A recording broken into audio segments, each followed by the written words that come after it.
Hey y'all, welcome back to Sitting with Ashley. I'm Ashley. This is Wake, Make, a continuation of the daily decolonizing prompts that we're moving into. And I just want to say, if you followed along with daily decolonizing this first time, I'm proud of you. And also, we're gonna be going a lot deeper. We're gonna be going a lot deeper this time. So I'm working on my system over here. So I'm typing them up as I go. And then I have these cute zippies. So here's the mental health ones. Here's medical. The international policy, that one's real kicking. And these are not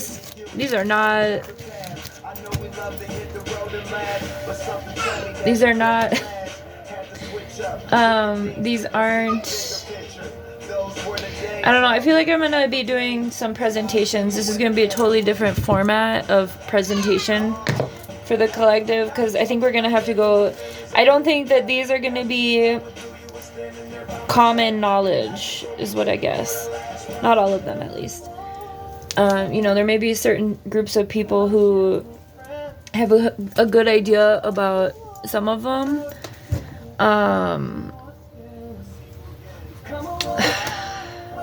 So international policy, I just got done with that one. Not done. I'm just beginning, because I only have 1, 2, 3, 4, 5, 6, 7, 8, 9, 10, 11, 12. Only 12 prompts. And I think we're going to need more than that for international policy, especially. But I'm still letting my brain chill out. I'm just getting started. But these are deep, right? So like one of these questions is, do I know what WinSec or the SOA is? And I've talked about it before. When I was in my undergrad, I went to a protest at Fort Benning. That was a School of the Americas protest, but it has now been changed to WinSec, which is the Western Hemisphere Institute of Economic Cooperation, I think. It's a bunch of words to say that the U.S. Trains Latin American soldiers and then like sends them back to their country to like go crazy on civilians, right? It's the way the U.S. does everything. And it's caused massacres for decades in Latin American countries, right? It's another arm of colonization, for South America. And so, like I said, I think if I were just to like ask that question, right, like the ones that we're doing right now with daily decolonizing, I don't think people would understand. And that's not the point. It's not the point to be like, I'm flexing. The point is, so I'm trying to figure out how I'm going to do this. Like one of these school questions is, do I understand Bush's no child left behind policy and how that like shifted curriculum and took from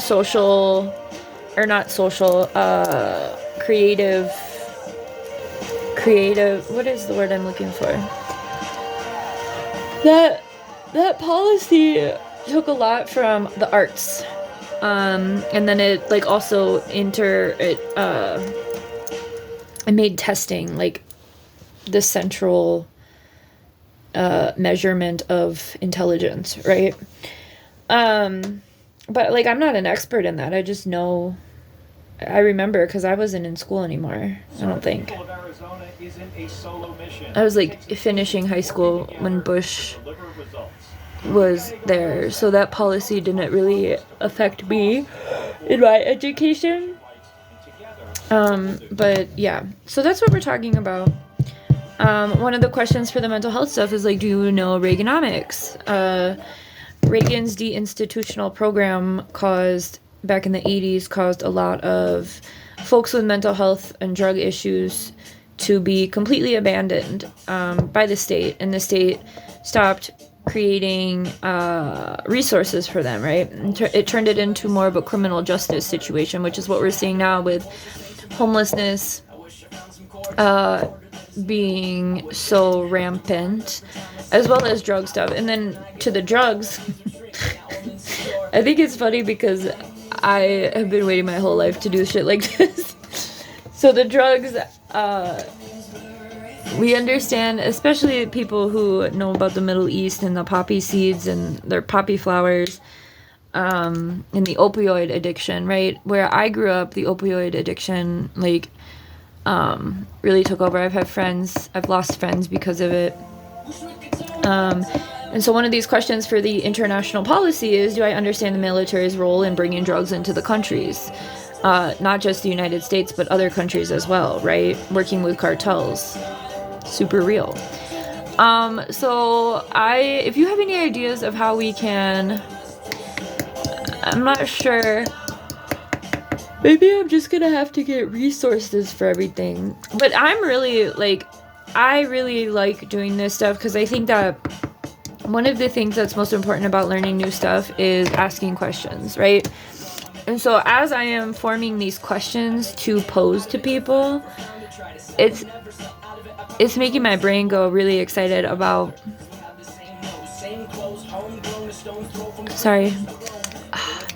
it's making me really excited about waking people up, right? And making these connections happen. So I just wanted to share. I think I'm going to be done for right now. But these are all the other categories I have, which is another reason why I feel like we're going to have to... Big pharma, economy, hierarchy, schools, Hollywood, media, government overall. Ew. Insurance, I added insurance, housing, prisons, capitalism, globalization, elite, man-made borders, global logistics, big pharma. I'm also gonna insurance was the one I wanted to add. Oh, you know what? We should do food, the food industry. Let's do the food industry. What are you doing? Get out. I don't want to learn more and I don't want to get started either. So how about you just give me an X to click? I'm gonna have to close this.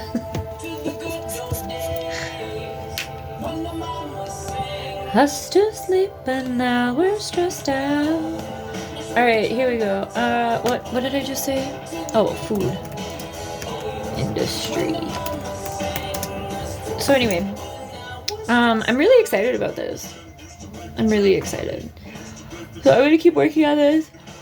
And then I think zine-wise, if we want to turn these into zines, we're gonna do them like the ones that relate to each other, right? Like I think prisons and schools, there's tons of zines probably out there about school to prison pipeline. So like with the decolonizing prompts, I think it would be important. But anyway, I think I'm gonna have to do a little bit more research about just some of these things so that I have the backup, the information. I just learned what Kufi was because I've been listening to Macklemore all day, and he says something about AIPAC and Kufi in Hins Hall, and I just looked it up, and it's a Christian organization that advocates for Israel and the Jewish people. So it's Christian Zionism, which isn't what it says. So I thought that was interesting. I do have some of those, like ALEC. ALEC is the American Legislative Executive Committee. And ALEC works with, I learned about ALEC when I was working with, what was that nonprofit? I don't remember. It was in Tucson. Anyway, I did research for ALEC, and it was so pivotal to my decolonizing journey, because I was like, what? So ALEC has like these giant conventions where Republicans, Democrats, corporations, politicians, this is where they get their funding. They have these big conventions every year, maybe every year, pretty sure every year, probably more frequently than that. But there's a lot of organizations that are like ALEC as well. ALEC was just the one that I learned about first, and I was like, ew. And what they do is, they're connected to AIPAC, which is the American Israeli, I don't know what the PAC stands for, but anyway, I should look at, hang on, I got my computer right here. AIPAC is, let's get the acronym. APAC. American Israel Public Affairs Committee. And so what they do is they all come together, and these corporations and like BlackRock, Vanguard are there, and you know, they're all under these same umbrellas, right? The elite all exist in the same circles, right? And they pass legislation, and states volunteer about like which legislation to try out in their states, right? So we've seen Alec a lot in the past few years working with like Roe v. Wade, right? So like a couple states will take on the legislation and see how it goes, see how the public reacts, pacify people, push it through to law within states. And then other states, when the initial, what's the word? Not backlash. You know, the American consciousness is a good 72 hours on a good day, right? So like when people stop talking about it, other states push it through silently. And then it goes into law, right? So that's what ALEC does, and I'm sure they're connected to these other corporations. So I have ALEC, Kufi, and APAC on here as a decolonizing theme together. But I'm tired. I didn't finish all my tea today. Okay, I just wanted to get on though because I'm super stoked on this. I feel like I think one thing that a lot of people struggle with, especially when things are so shitty, is like finding your place in the movement. And so I'm still working on how we're going to deliver this information, but getting the information together is a huge step. And I have all of these prompts all ready to go to get started. So we're going to keep moving forward with this, except we're going to be going a little bit deeper, and I think I'm going to be adding a little bit more education. I think what I'm going to be doing is giving the prompt and then giving a little blurb about it, and we'll see how that goes. And I'm going to start with mental health because that's my expertise. So, all right, I just wanted to share. I'm going to upload this, and then we're going to end the day with a couple readings. Okay, have a good one.